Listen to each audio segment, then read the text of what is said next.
I'll give a little introduction of you for our eventual audience. So David Boyd is one of Canada's leading experts in environmental law and policy. He has been practicing and teaching law for more than 20 years, and he's currently an associate professor at the University of British Columbia and the UN Special Rapporteur for Human Rights and the Environment, which is, of course, the primary reason why I wanted to speak to you today, because we are running a special series on the interaction between human rights and the environment. And I hoped that you could tell me today a little bit about your work with the UN, as well as about your broader career and some developments in the environmental and human rights space at the moment. Sounds great, Bronte. I'm looking forward to our conversation. Excellent. So, as I believe your current research interests are the right to live in a healthy environment, the rights of nature, environmental justice, and the need for a new generation of environmental laws. I hoped you could start by telling me a little bit about each of those areas and why they're so important.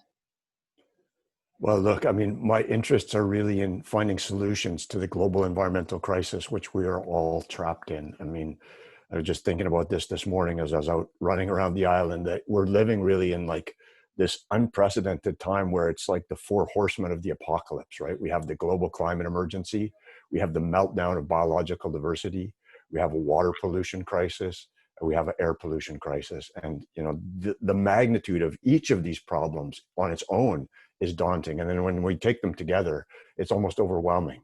And so that's why I've come at this from a human rights perspective, because I think all of these environmental problems that we're talking about, climate change, extinction, air and water pollution, these have profound impacts on people's lives. And, you know, you and I both live in wealthy northern countries. And so to some extent, we're buffered from that. But in my work as the Special Rapporteur, I have witnessed firsthand the incredible challenges that people in the global south are facing because of these environmental problems. And it's heartbreaking, it's gut-wrenching, it's really like a heavy burden to witness. And I can only imagine how difficult it is for those people to actually live it. And so that's why I'm such a huge proponent of recognition that every single person in this world has the right to live in a safe, clean, healthy, and sustainable environment. Because I think that the recognition and implementation of that human right could actually mark a turning point in the history of humankind. I absolutely agree. And it's especially unfair, in my opinion, that the global north is predominantly contributing to the climate crisis, while, as you've pointed out, it's the global south who is predominantly bearing the burden. Yeah, no, it's an absolute moral and ethical quagmire that a lot of people in the north are turning a blind eye towards. But in my role as the Special Rapporteur, one of my responsibilities is to carry out country visits. And so back before the COVID-19 pandemic, the first two countries that I visited were chosen because I wanted to view both ends of the climate change spectrum. I wanted to visit a small island developing state, and I wanted to visit a northern oil and gas producer. So I went to Fiji and I went to Norway, and they were incredible, mind-blowing experiences. I mean, in Fiji, the Fijians are the warmest, friendliest people I've ever met in my life. I mean, you can't walk anywhere without someone giving you a big, warm greeting. Their generosity is unparalleled and unprecedented in my life. And yet, while I was there, I visited one community that's one of the first communities in the world that had to be completely relocated because of climate change. So they lived for, literally thousands of years in this idyllic waterfront village. And because of rising sea levels, because of storm surges, and because of saltwater contamination of their water supply and their agricultural lands, they had no choice but to move. So they moved about 3 kilometers inland onto the side of a mountain where they cleared away some forest. But they still walk down a trail every single day to the ocean, because the ocean is the heart of their culture. It's the heart of their economy. It's the heart of their lives. But for older people, for children, that 3 kilometer walk in the punishing heat and humidity is just not possible. And so that move has profound implications and consequences for their human rights. Also, while I was in Fiji, I visited 2 what they call informal settlements, which are basically slums on the outskirts of the capital of Fiji, Suva. And these informal settlements are populated by people who were displaced by a massive tropical cyclone Winston in 2016, which killed close to 100 Fijians, but was the cause of homelessness for thousands of more Fijians. So they moved to these informal settlements, and to the Fijian government's credit, they've managed to get them housing, they've got them electricity, they've got safe drinking water, but they don't have any proper sanitation facilities. So they're using pit toilets. And one of these communities was located right beside the ocean. The other was right beside a river. And because, again, so the first climate impact was the tropical cyclone, which was of unprecedented fury and intensity. And then the second is the increased frequency of floods and unprecedentedly high king tides. So both of these communities suffer regular flooding now. And the flooding washes the excrement out of the pit toilets and contaminates their food and water. And as a result, these communities are struck by waves of waterborne diseases. And Fiji, as a result, has one of the highest rates of cholera in the world. And Fiji's a middle-income country. Cholera is a waterborne disease that's eliminated in all of the wealthy northern countries, and it's back in Fiji because of climate change. And the consequences, the causal links are that clear. And then I went to Norway, and Norway's a really interesting place. Again, a beautiful country, a world leader in many ways in terms of environment and human rights. They have invested billions of dollars in really progressive programs in some of the world's developing countries to protect tropical rainforests and to also recognize the rights of the people who live in those rainforests. But Norway has built its wealth on oil and gas exports and continues to generate income through those exports today. And so Norway is a cause of the problem, and Fiji are the victims of that problem. And we have to take steps to change that. And a human rights perspective, I believe, can actually help change that. Mm-hmm. Absolutely. And it's really heartbreaking to hear the extent of these climate crisis related issues. The fact that cholera would have a resurgence in Fiji, that's not something that I would have immediately connected to the climate crisis, but it follows this chain of really horrifying events. Right.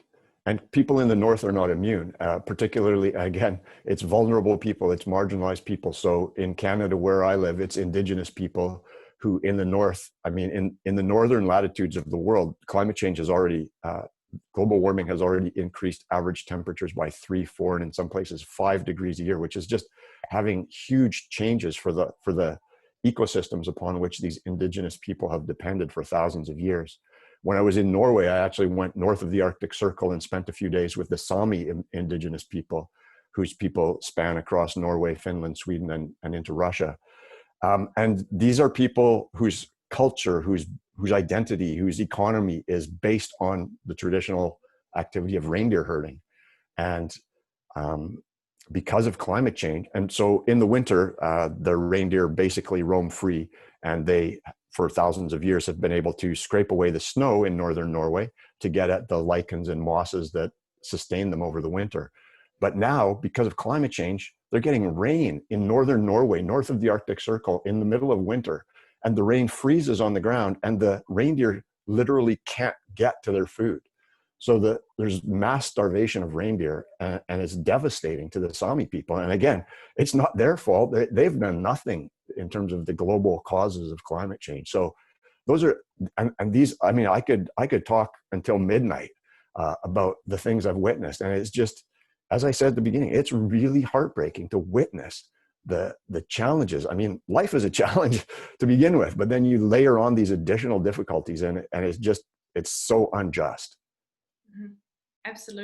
Absolutely. And so, on a little bit more of a positive note then, how do you think that the environment and human rights and the rights of nature can serve as a tool in the toolkit for addressing these problems?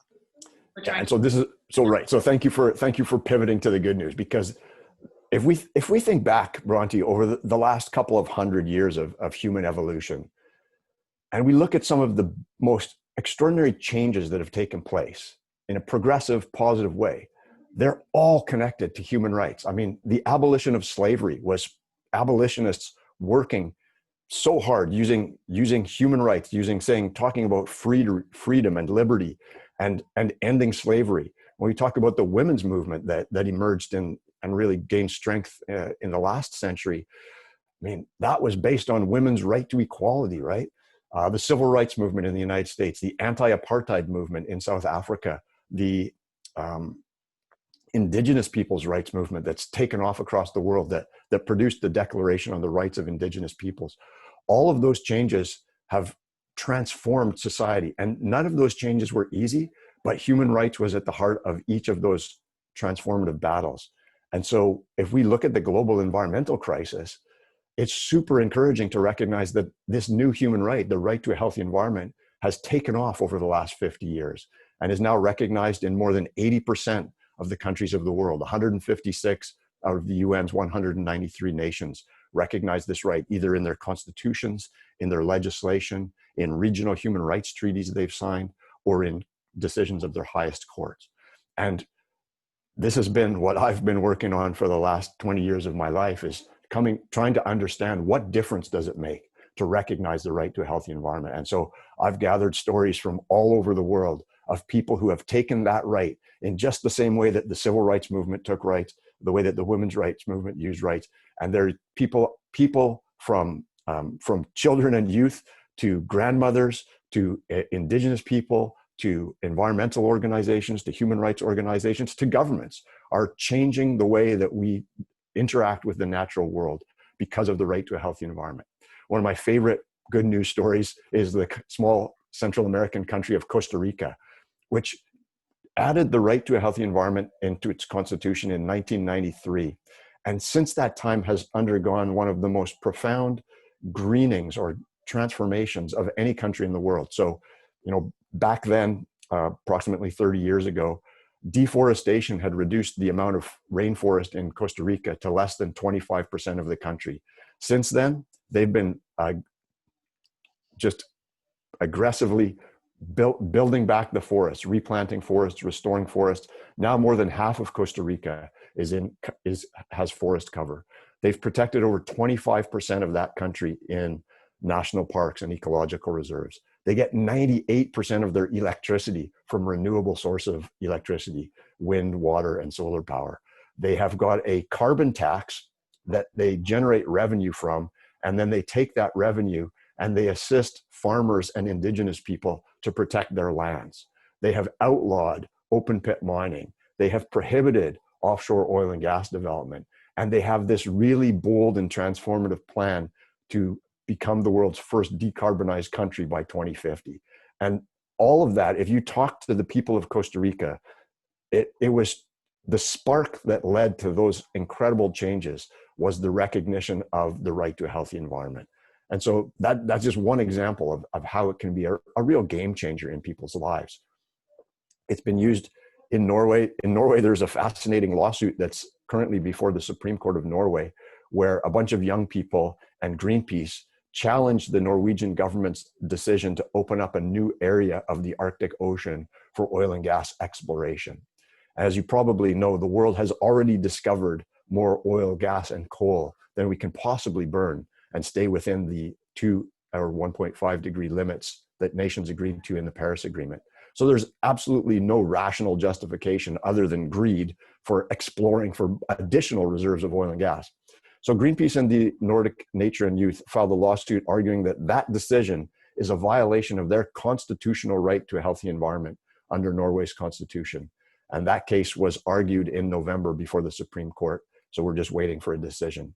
In Colombia, in South America, a group of amazing young people, 25 children and youth, filed a lawsuit against the government of Colombia, arguing that deforestation in the Amazon rainforest was a violation of their constitutional right to a healthy environment. And the Supreme Court of Colombia said, you're absolutely right. That is a violation of your right to a healthy environment. And the Supreme Court ordered the government to rapidly develop a plan to end deforestation in the Colombian portion of the Amazon. And these cases are all over the world. France added the right to a healthy environment to its constitution in 2005. And at that time, France was kind of a middle of the road type performer on environmental performance. Since that time, they have moved up through the ranks to the point where now they're one of the top ranked countries in environmental performance. And that's because they've done things like become the first country in the world to ban all uses of the bee-killing neonicotinoid pesticides, becoming one of the first countries in the world to ban the practice of fracking for oil and gas, one of the first countries in the world to ban the use of pesticides on public lands. And just recently, France passed a law saying that if a pesticide is not approved for use in France, then French businesses cannot export it to another country.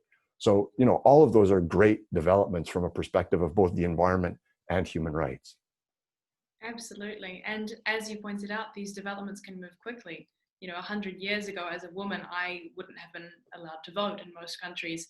50 years ago, in a lot of countries, I wouldn't have been able to open a bank account without my husband or my father's signature. So it may seem incredible now, but do you think that in 20, 30, 50 years, we could really see a world which is protected by the right to a healthy environment in most constitutions globally? Yeah, absolutely. I mean, there's no question. One of the interesting things that I've come across in my work is that I don't meet anybody under the age of 30 who doesn't go, "Of course we have the right to a healthy environment. What possible question could there be about that?" So there's an older generation that has a very narrow view of human rights and doesn't think it's appropriate to extend it beyond civil and political rights.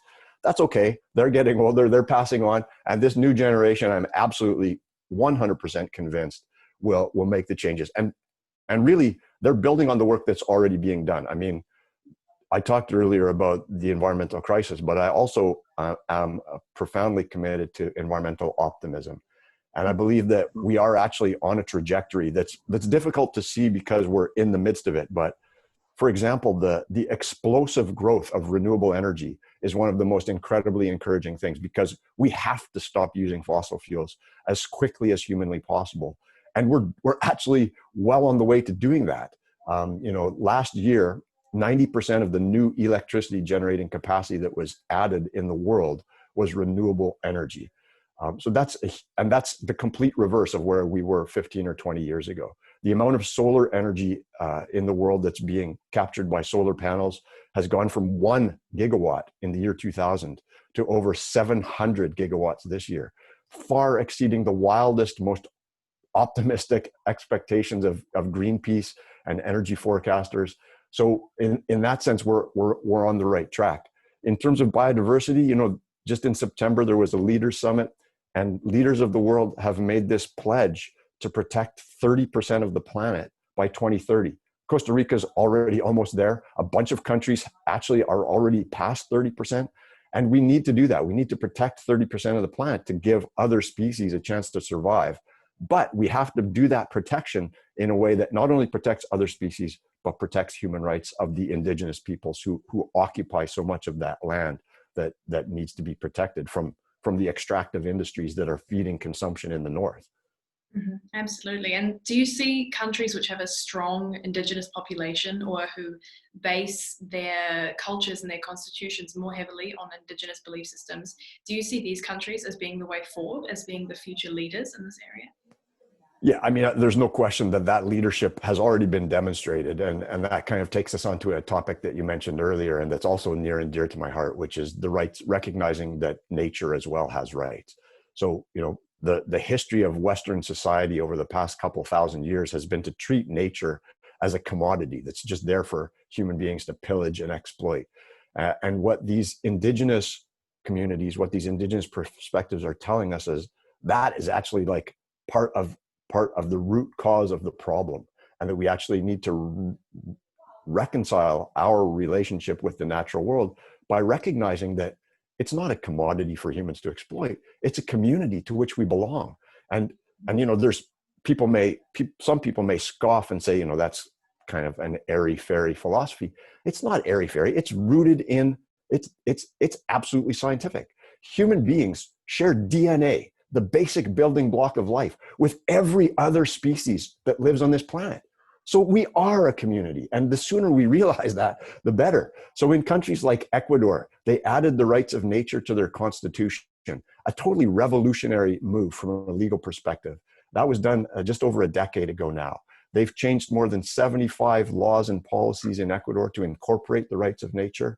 And they're, to be fair, they're grappling with the implementation of those constitutional provisions.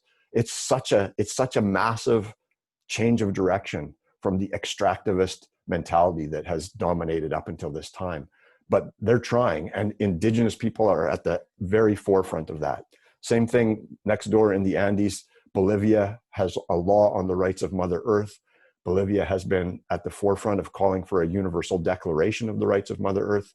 And like Ecuador, Bolivia is struggling with how can you actually have a 21st century economy while respecting the rights of nature. And I think that's an ongoing struggle. And I think everyone should be helping those nations in terms of finding a path forward. And then amongst wealthy countries, New Zealand is really at the forefront. And again, that's driven by the indigenous Maori people. And about 8 years ago, a news story came out of New Zealand, which went viral across the internet because it just seemed so unthinkable. And that was that New Zealand was going to pass a law recognizing the rights of a river, the Whanganui River. And that came out of negotiations between the New Zealand government and the Maori over historical injustices. And that has happened. That has been entrenched in the law in New Zealand. There's another New Zealand law which recognizes an area that was formerly known as a national park called Te Urewera. And Te Urewera now by law has its own identity, has its own rights. And in fact, once so what the law does, it creates a legal personhood. So in the same way that laws treat corporations as legal persons, the Te Urewera has those rights of a legal person. And then this law actually took the government's ownership of that vast area, 400,000 acres of land, and transferred the ownership to the legal person representing Te Urewera. So it really is, from a legal perspective, a mind-blowing revolution to think of this ecosystem now owns itself.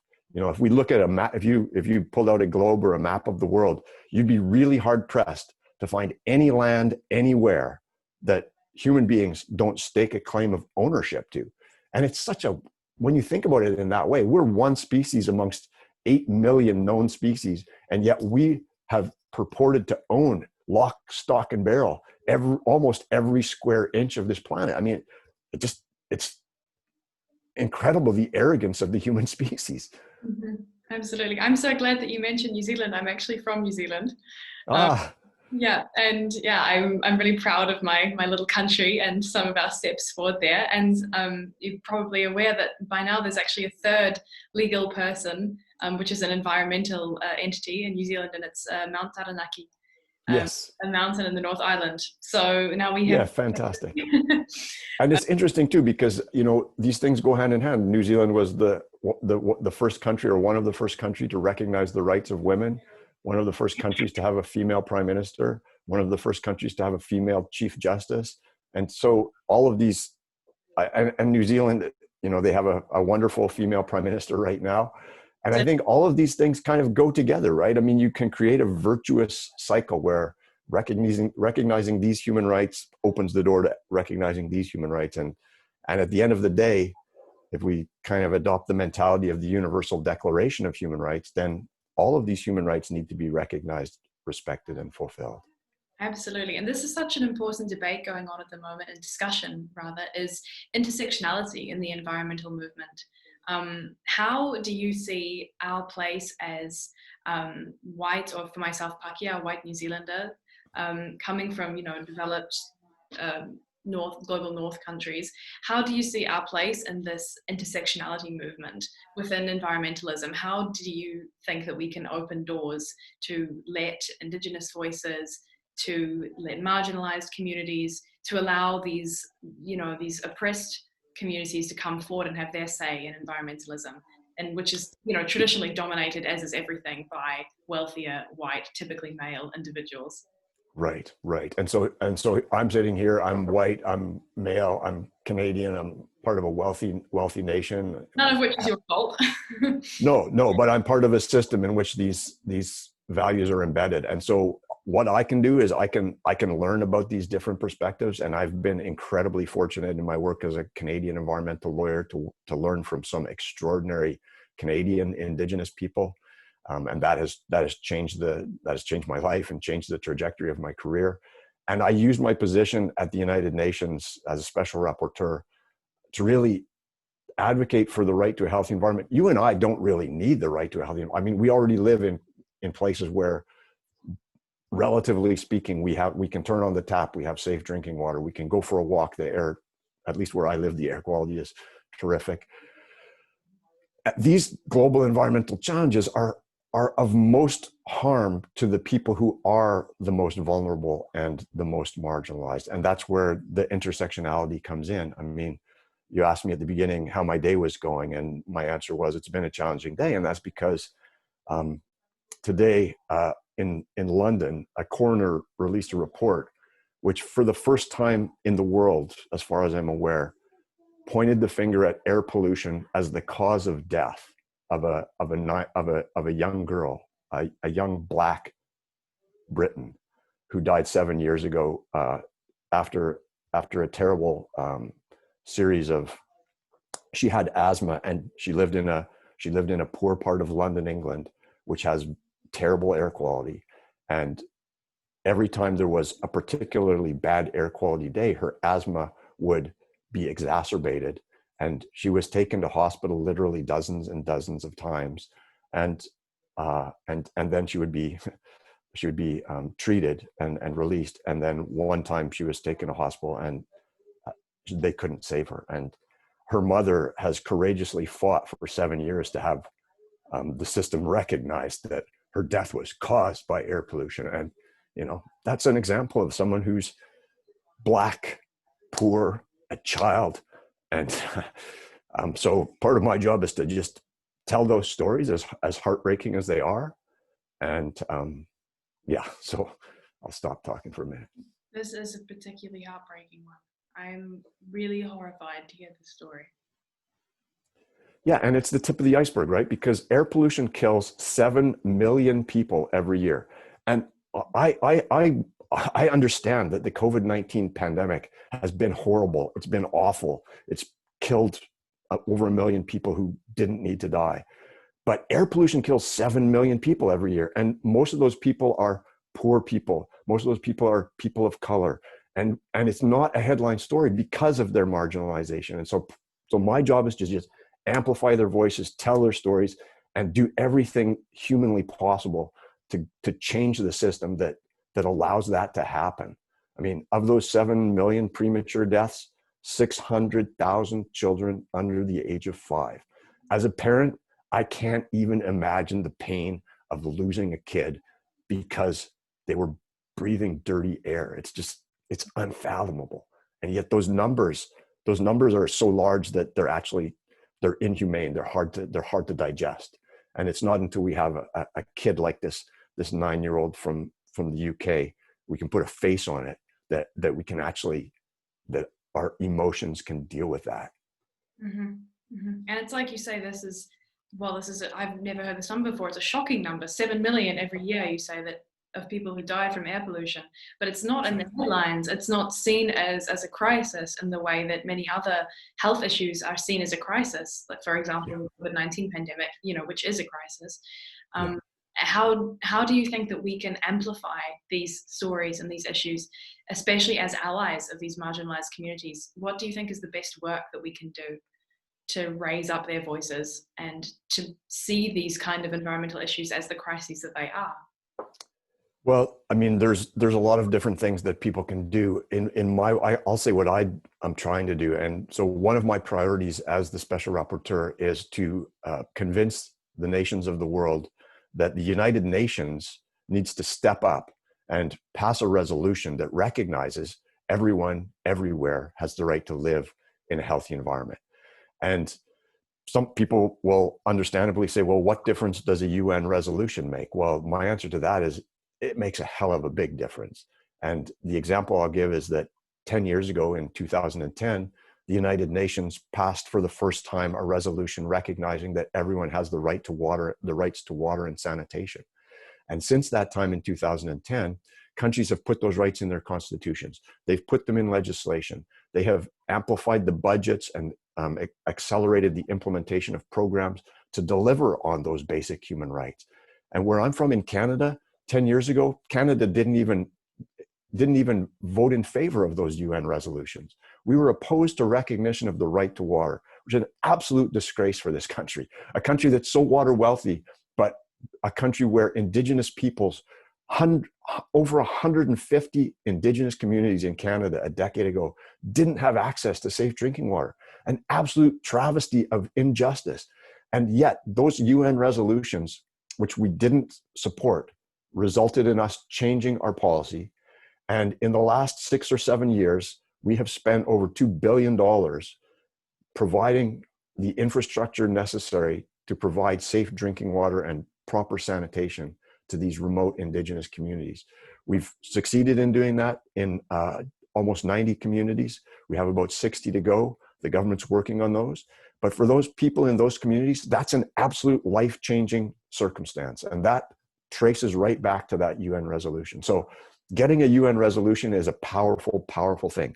And then I also think that, that's just the start. We have to get this right to a healthy environment recognized in law in every country in the world. And where it's already in the laws, we have to make sure that those governments are taking the steps to make it real. Because there are too many countries right now where the right to a healthy environment is just words on paper in the Constitution or in legislation. And so another thing I'm doing as a special rapporteur is I'm using my position to intervene in lawsuits that people are bringing, incredibly courageous people, incredibly dedicated lawyers in places like South Africa and Indonesia. So I'm involved in lawsuits in those two countries where groups of local citizens have said, enough is enough. Our country has a constitutional right to a healthy environment, and surely that must include clean air for people to breathe. And yet in Mpumalanga, one of the poorest places in South Africa, they have literally 12 coal-fired power plants surrounding their community. And the government has done nothing for 20 years to improve air quality in Mpumalanga. And so, I'm using my position to try and tilt the balance of the scales of justice in favor of those people when they go to court by filing what's called an amicus brief or amicus curiae brief, which is a friend of the courts, basically an expert opinion on the law in South Africa. And I'm doing the same thing for a group. I've done the same thing for a group of people in Jakarta, Indonesia, which is the capital of the country, but also suffers from terrible air quality. And so that's using the courts as the other human rights we talked about earlier. The courts are really important in holding government's feet to the fire and making sure that they're accountable for delivering on the promise of human rights. Mm-hmm. And that leads so perfectly into something else I wanted to ask you about, which is the ongoing court battles that we're seeing regarding climate change. You already mentioned one earlier in Norway. One case that I'm very interested in is the Agenda case in the Netherlands, yes. Which of course was decided in, positively from my perspective, the Dutch government being held to account for not meeting their emissions targets. How do you see the role of environmental defenders in the courts, holding governments to account, holding corporations to account for continuing to pollute the environment and to contribute to climate change? Yeah, so this is another really exciting area where the law is advancing very quickly. The Urgenda case is probably one of the two most important cases in the world. So thank you for mentioning that one. The government not only found that the court found not only that the Dutch government wasn't meeting its target, but that its target wasn't strong enough. So they said you have to reduce your emissions more quickly and to it more deeply. There's another case from which is a climate change case, which is the one I mentioned earlier from the Supreme Court of Colombia, where 25 children and youth used their constitutional right to a healthy environment to force the government to end deforestation.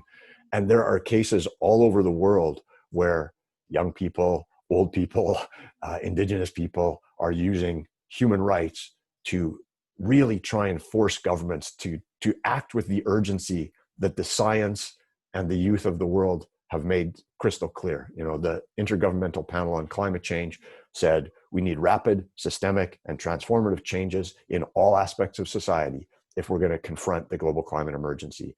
And that means reductions in the wealthy northern countries of a minimum of 45% by 2030 and achieving net zero carbon emissions by 2050.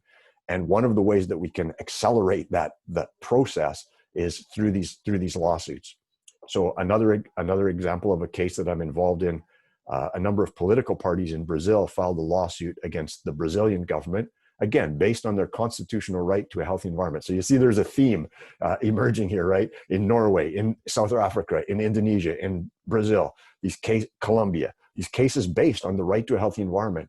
And in that case, they were challenging a specific action of the government, which a previous administration had set up something called the Climate Fund, which was intended to be a pot of money that could be used for climate mitigation and climate adaptation. And the Bolsonaro government was like, climate change is not a priority for us. They didn't spend any of the money. And so why am I unsurprised? Right. And so what was really fascinating about this case in Brazil, though, is that the Supreme Court judge who was assigned the case held a hearing in June of this year and looked at the evidence and said, this specific action that you're challenging is part of a broader suite of climate inaction and climate or anti-climate actions that the Bolsonaro government is taking. And I think that the Supreme Court should actually address all of these issues together. And so they held, the Supreme Court of Brazil held 2 days of hearings in September with experts from all over the world, scientists, human rights activists, environmentalists, indigenous people, former environment ministers from Brazil. I also presented during those hearings. And so we're waiting kind of on, we're with bated breath for the decision from the Supreme Court of Brazil, which I'm cautiously optimistic will be another of these stories that we can tell about how the right to a healthy environment can be used to push for more ambitious climate action. And then there's other cases at the international level. So Greta Thunberg and 15 other young people have filed a case before the United Nations Committee on the Rights of the Child, arguing that five countries, Argentina, Brazil, France, Germany, and Turkey, are not living up to their legal obligations under the UN Convention on the Rights of the Child. That case should be determined sometime in 2021. There's a really interesting case brought by a group of indigenous Australians called the Torres Strait Islanders against Australia, which is currently before the United Nations Human Rights Committee. And that case will also be adjudicated sometime in 2021. And with my predecessor as the special rapporteur, Professor John Knox from the United States, we have filed amicus briefs in both of those cases as well, arguing on the side of the children in the one case, on the side of the Torres Strait Islanders in the other case, that their rights to life, to health, to culture have been violated by the inadequate actions of the governments involved in those cases. Mm-hmm. And I'm really seeing alongside this theme of the right to a healthy environment, I'm really seeing this intersection between other human rights, like you mentioned, between the rights of the rights of the child, the rights of, for example, the right of the right to clean water. There are these other points of intersection between the right to a healthy environment and the other human rights that are a little bit more well established and kind of right. currently within the human rights system. Right. I want to ask you about, sorry, you go. Well, no, there's one thing I'd love to add just on that point, which is that, I talked earlier about countries that recognize the right to a healthy environment. And in fact, there are regional human rights treaties in Africa, in the Americas, there's something called the Arab Charter. There's a Association of Southeast Asian Nations Declaration on Human Rights. The only regional human rights instrument in the world that does not include the right to a healthy environment is the European Convention on Human Rights, which is shocking to a lot of Europeans and should be shocking to a lot of Europeans. I've been at the Parliamentary Assembly of the Council of Europe twice over the past year or so, arguing that they need to add a new protocol to the European Convention on Human Rights to recognize the right to a healthy environment. I mean, Europe has been at the forefront of human rights advocacy. Europe has been at the forefront of environmental leadership. And so it's really not only surprising, but hugely disappointing that Europe is an outlier in terms of failure to recognize the right to a healthy environment.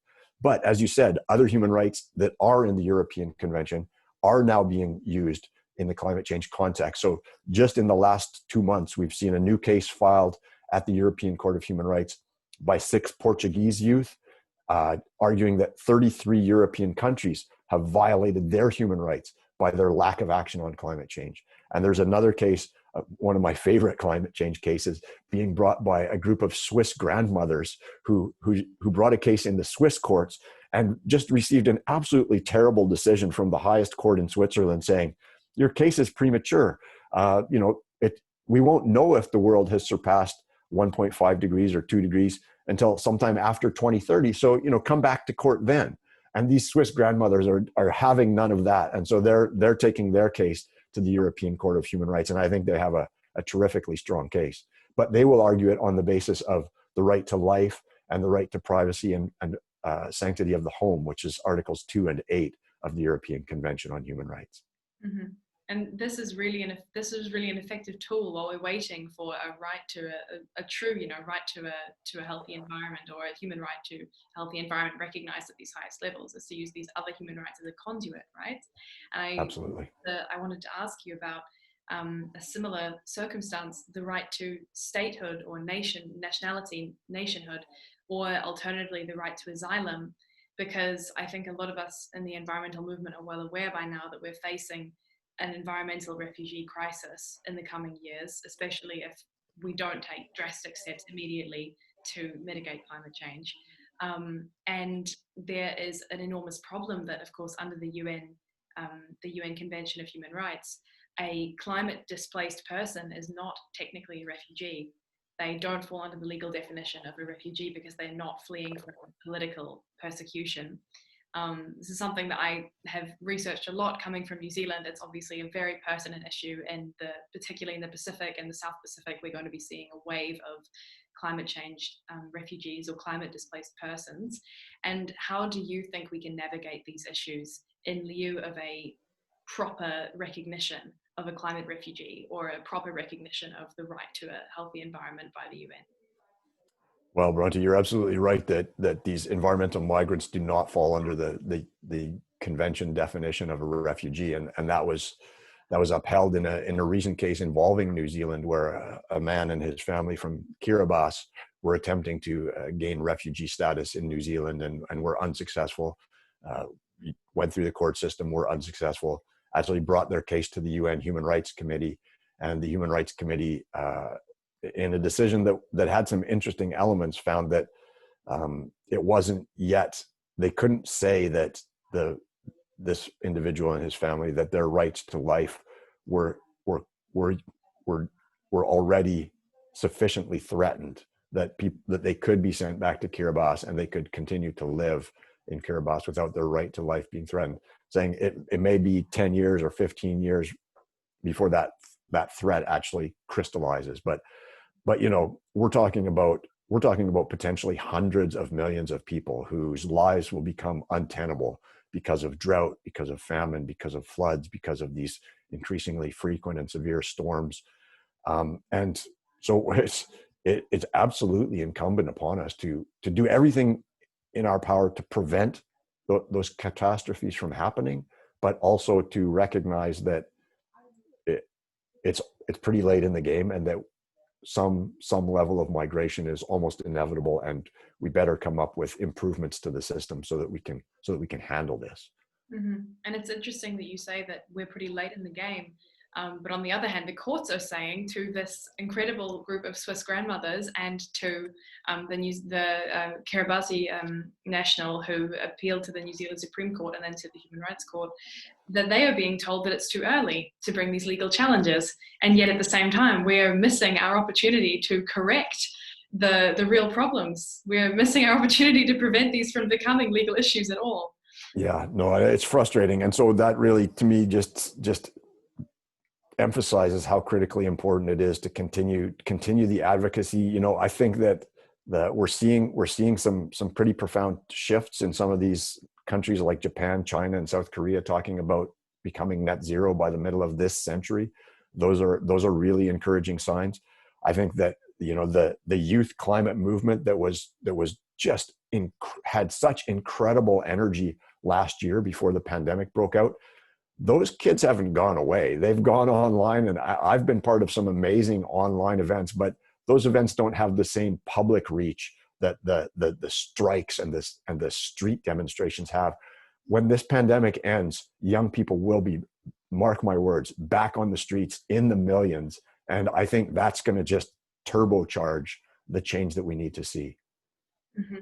Absolutely. And that brings me to another point I wanted to make earlier when you were talking about the difference in generations. So as you very aptly pointed out, I think in most young people, the environment of most young people these days, it's really widely acknowledged that we're in a climate crisis. It's really widely known what's happening, what we need to be doing to stop it. This is, among people my age, I'm 22, among people in their late teens, early 20s, this is something which is very commonly accepted. And it's not necessarily among people who are a bit older. So how do you think we can begin to bridge these generational gaps and make climate change the intergenerational issue that it really is? Yeah, and this is actually my favorite part of being the UN Special Rapporteur. Is I'm actually part of something called the Children's Environmental Rights Initiative, which is a global initiative to bring young people together and use the power of my office to amplify their voices. And so we started out with a regional meeting in Bogota, Colombia, about a year and a half ago, and we got about 60 young people from all over Latin America to join us in Bogota for 3 or 4 days. And I got to tell you that it was some of the best days of my life. I mean, meeting these young people who are so full. I mean, you expect young people to be full of energy and passion, but their vision was so crystal clear, and they were so eloquent in articulating that vision. They really blew my mind. And I realized that what we need to do is we need to do everything we can to get their vision and their ideas in front of the people who are making decisions. And so, last year when I went to the UN climate conference in Madrid in last December, I was on, I think, 7 panels where we brought young people onto the panels. And I had an amazing experience on a panel with Mary Robinson, who's like the former Prime Minister of Ireland and used to run something called the Council of Elders. So we were that whole spectrum of the wisdom of the elders and the brilliance of the youth.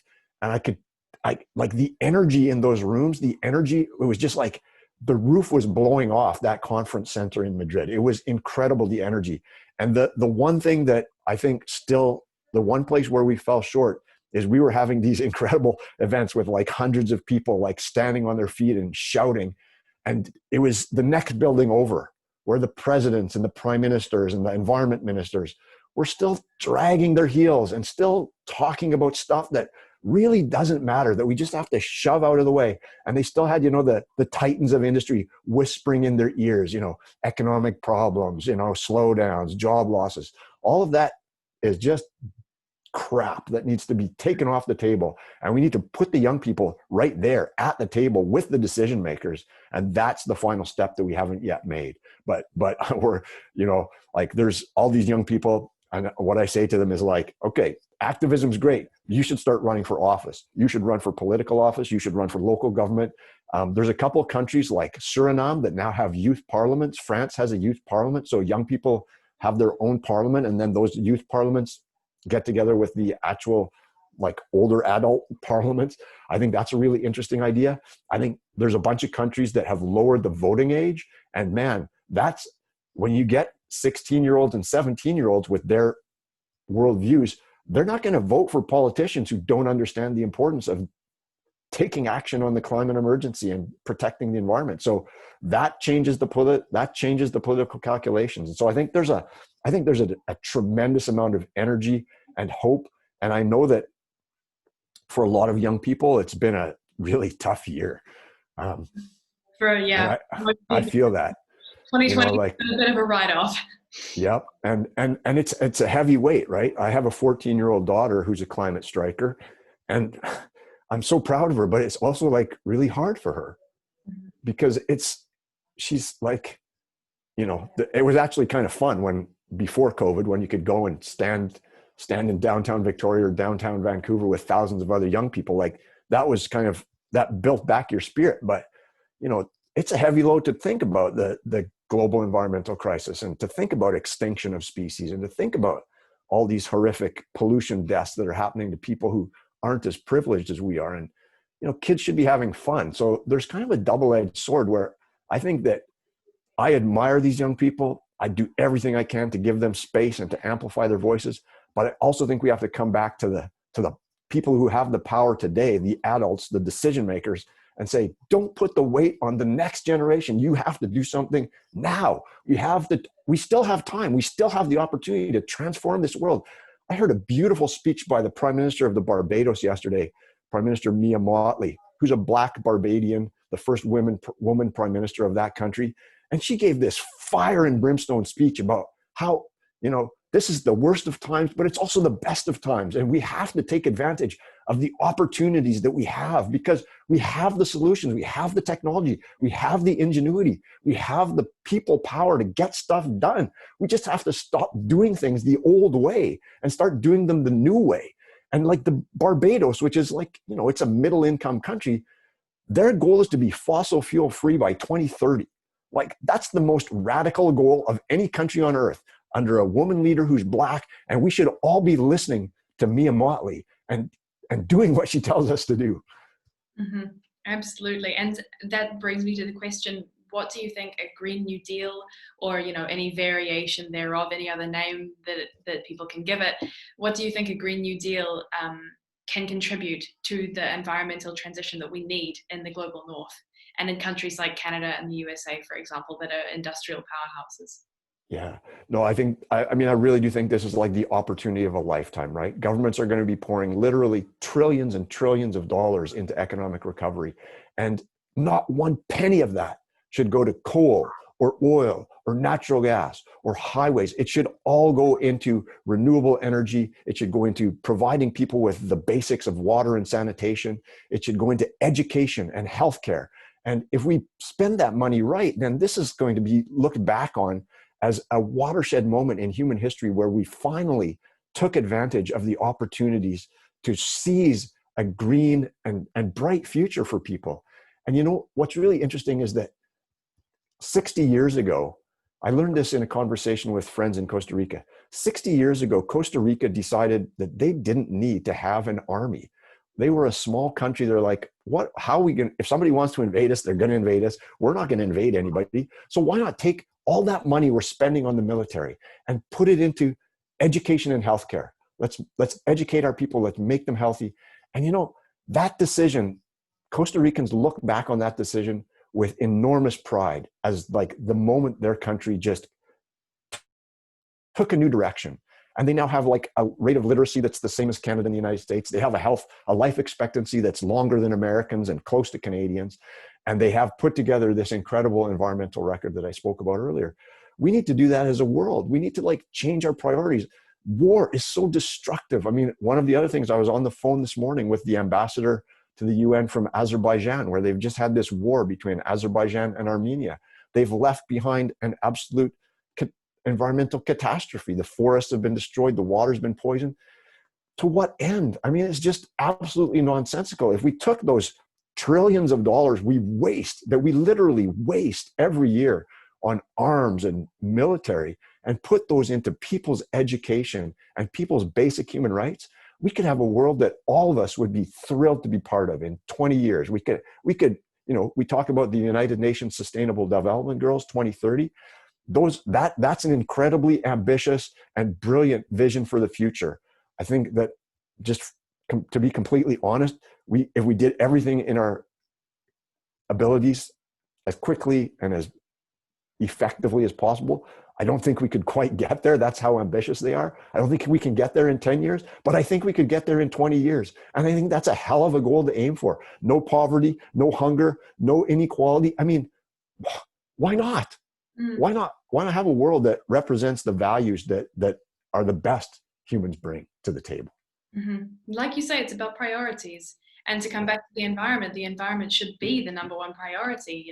The economy is extremely important. People's livelihoods are important. Like defense is also important. There are important things, but at the end of the day, if we have no healthy environment to live in, what does any of it mean? What's the point? Like, what jobs are we going to have on a broken planet? The environment should be something that underpins all of these other needs, right?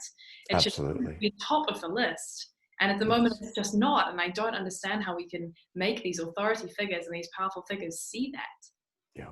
So that's really what recognizing the right to a healthy environment is all about. It's saying this is absolutely fundamental to human life, human health, human dignity. And so the really encouraging thing is, like, in September, over 1,000 civil society organizations wrote to the United Nations demanding that the United Nations recognize the right to a healthy environment. There's an online petition at oneplanetoneright.org that has already got over 100,000 signatures of people saying, why don't we add the right to a healthy environment to the Universal Declaration of Human Rights? That was they came up with that. To their credit, they did a fantastic job in 1948, but it's 2020. We should actually amend the Universal Declaration to include the right to a healthy environment. It's never been amended. Now would be an amazing, symbolic, powerful thing to do. And the law is always evolving, right? That's the nature of the law. Why should human Absolutely. rights all be any different? No, that's right. Mm-hmm. Amazing. It's so incredible to talk to you and to hear all of this positivity, because it's hard when we see all of these crises unfolding. It can be hard to think about the positive changes that are happening and think about how far we've come and the chance that we have to build a better world and the opportunities that COVID opens up. But it's so good to hear someone in a powerful position and well established in their career who still has this hope and optimism about what we can do for the environment in the future. And I don't want to take up too much more of your time. You've already given me an hour. Yes. I wanted to finish up with a question. I loved what you said earlier about with young people, that activism is great, but we should run for office. I think that's a really great line. And I wanted to ask, for someone like myself, I aspire to be an environmental lawyer and to work in exactly these kind of cases that we've been talking about. And for other people like me who want to make environmental defense our careers, what would you advise we do? What kind of paths are out there? Maybe you can tell me a little bit about your pathway to the place that you're in now. How can we make this kind of work our occupation? Yeah, I mean, I talk to so many young people who want to work in this field, and my advice is get the best education you can, and start now. Start following your heart now. Whether it's activism, whether it's volunteering, whether it's engaging in politics. The one thing that really will set you apart from others, and you need to kind of set yourself apart, is just showing that you are walking your talk. Lots of people want to do this, but they don't necessarily want to spend the hours. I look back to when I got my start. I had a law degree. I wasn't sure what to do with it, and I read a book. So it's kind of funny, right? A book can change your life. I read a book by a Canadian scientist named Dr. David Suzuki, and it was a book that just opened my eyes. It was called Time for a Change, and it was about the global environmental problems of the 1990s. And I just thought, hey, I've got a law degree. Why don't I see what I can do with it to help deal with this global environmental challenge? And so I started volunteering. I started volunteering with 3 different environmental organizations. I met a couple of people through them who were actually doing environmental law. So then I started volunteering with an environmental law organization, and I just fell in love with it. And I've been doing it for 30 years, and every day I get out of bed, like, just jumping at the chance to do something good for people on the planet. And so, like, volunteer, follow your heart, and get a good education, and you can't go wrong. Wow. I have to say, it's been really inspiring speaking with you. Feeling really positive and really good about my future and the planet's future, as long as there's people like you at the helm in these positions doing the best that you can to draw the attention of powerful figures to the environmental crises that we're facing, and who have the solutions and the tools we can use to solve them. So thank you so much for your time this evening. It's my pleasure. Or this morning. Is there any final message that you'd like to leave? Well, first of all, thank you for those kind words of yours. And I do think that the last thing I would like to remind everyone is that we are so lucky. All of us are so lucky to live on this beautiful blue-green planet. The only planet in the universe that is known to support life. I mean, what greater miracle is there than that? And so I urge everyone to get out into the nearest park, go for a walk down the street, listen to the birds, check out the insects, smell the flowers, listen to the sound of the wind, and that will be medicine that will inspire you and nourish you and replenish you on your journey. Amazing. Well, thank you again so much. I wish you a really pleasant rest of your day. Stay inspired, stay optimistic, keep doing the amazing work that you're doing. Thank you very much. With my generation are right behind you. Right on. Well, thanks. Great conversation, and I look forward to crossing paths with you sometime again, Bronte. Thank you very much. Have a great rest of your day. Thanks very much. Take care.